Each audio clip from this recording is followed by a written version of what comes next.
The Gem State is changing every day, and as it does, the Idaho Matters podcast will help you know more about the changing communities and governments and cultures of Idaho. Listen to Idaho Matters today at boisestatepublicradio.org or in your favorite podcast app. From Boise State Public Radio, this is The Connector, Idaho's daily news. Good morning, I'm Michael Schauer. It's Monday, September 30th, and here are today's headlines.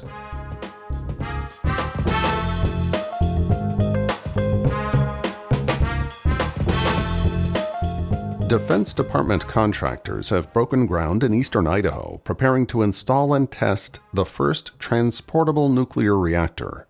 Troy Oppie reports. It's known as Project Pele, Portable Energy for Lasting Effects, also a nod to the Hawaiian goddess of fire and power, but not the famous soccer player. This is the first groundbreaking in 46 years in the U.S. for a non-naval nuclear power generator, according to the Department of Defense.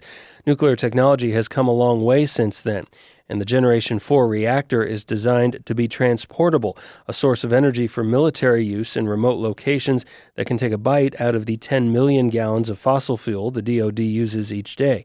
Crews have now begun to prepare a site at the Idaho National Laboratory for a protective concrete structure, which the reactor will be assembled within once it arrives in 2026 in 4 shipping containers from its manufacturer in Virginia. Once connected to INL's microgrid, testing and evaluation will begin. In a news release announcing the groundbreaking, Strategic Capabilities Office Director Jay Dreyer said the project is key to improving DoD energy resilience, but it's also expected to play a crucial role in advancing nuclear power technology for civilian applications. INL says it could be the first of many next-generation experimental reactors tested in Idaho before the end of the decade. Troy Oppie, Boise State Public Radio News. The Nez Perce Constitution requires a person to be 1/4 Nez Perce to enroll in the tribe. When enrolled, a person can participate in tribal government, receive tribal services, and exercise the Nez Perce treaty rights of 1855 and 1863. On Saturday, members voted on a proposal to change this requirement. The amendment would have allowed people to enroll if they could show they are directly descended from a Nez Perce member without needing to be 1/4 Nez Perce. Supporters claim the current requirements don't factor in people's cultural or familial connection to the tribe, and that without a change, the tribe will diminish over time. A majority voted in favor of the change, 434 yes to 423 no, but the amendment needed a 2/3 majority to pass. Supporters say they will continue advocating for the change to the membership requirement. A new study found that snow melts faster on sunny slopes burned by wildfire. That could have implications for the water supply used by cities and farms across the West. KUNC's Alex Hager reports for the Mountain West News Bureau. Scientists with Colorado State University say it's all about location. Snowpack on south-facing slopes reached its peak more than 20 days earlier than north-facing slopes. Those south-facing slopes usually get more sun, but the impact is more intense now that the shady trees are all gone. Wyatt Reese is the study's lead author. It's going to change the way that water is managed across the West, especially as these fires continue to grow and continue to impact these higher elevation areas. Those south-facing slopes saw their snow disappear 11 days earlier than north-facing ones. Reese says those changes make it harder to predict how much water will end up in rivers and the supply for people and plants. I'm Alex Hager. Voters who've received absentee ballots in Jerome and Payette counties should be on the lookout for new ones coming in the mail this week. As James Dawson reports, county clerks say they accidentally left out legal language for Proposition 1. About 1,500 ballots are affected in Jerome and Payette counties. They inadvertently left out short descriptions for Proposition 1, which would eliminate partisan primaries and implement ranked choice voting for general elections. Both clerks overseeing elections in those counties apologized, saying they'll begin mailing replacements beginning this week. The 484 misprinted ballots issued in Jerome County can no longer be read by tabulation machines and should be destroyed.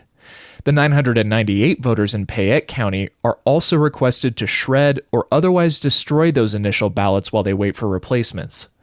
Each of those absentee ballots are being tracked to ensure no one votes twice. Ballots must be received by your local county clerk's office no later than 8 p.m. on Election Day, November 5th to count. James Dawson, Boise State Public Radio News.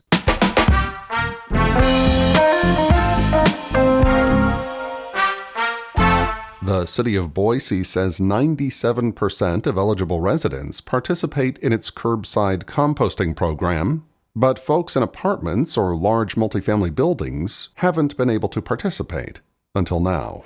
Troy Oppie reports. Boise's compost program diverts about 1/3 of all waste generated in the city out of the landfill. Lisa Knapp, materials management environmental analyst with the city's Curbit team, says they can do more. 1 in 5 homes in Boise doesn't have access to this program. People who live in apartments, for example. Last month, the city quietly launched a year-long pilot program of food waste drop-off bins in 2 locations, Fort Boise Park in the north end and Coomba Park on 5 Mile near Ustick. We've targeted areas of the city that have a little bit more density of multifamily development. You have to register online to get a code to unlock the bins to participate. The city wants to track who's using the free service so they know where future drop-off bins might be most useful. Fruits and vegetables, eggshells, coffee grounds, your filters from your coffee or tea bags. And then we do also take grains and bread and rice and pasta.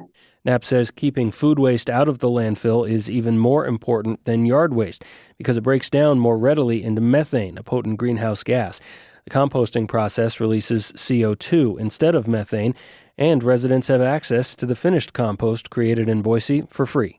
Troy Oppie, Boise State Public Radio News. We have a link on our website, boisestatepublicradio.org, to more information about the Curbit program and a link to a city survey on solid waste management in Boise. A recent poll asked which towns and cities have the most stress-free driving. It was conducted by Frisco Chrysler Dodge Jeep Ram and excluded towns with populations under 25,000.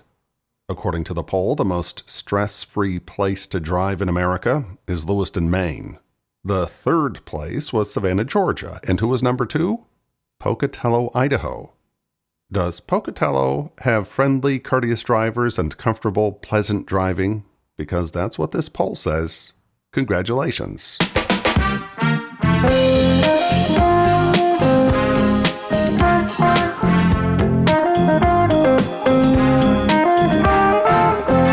And that's today's episode of The Connector. I'm Michael Scherer, and we'll see you back here tomorrow. To stay in touch with the news in between now and then, check out boisestatepublicradio.org or download the free Boise State Public Radio app. Thanks for listening.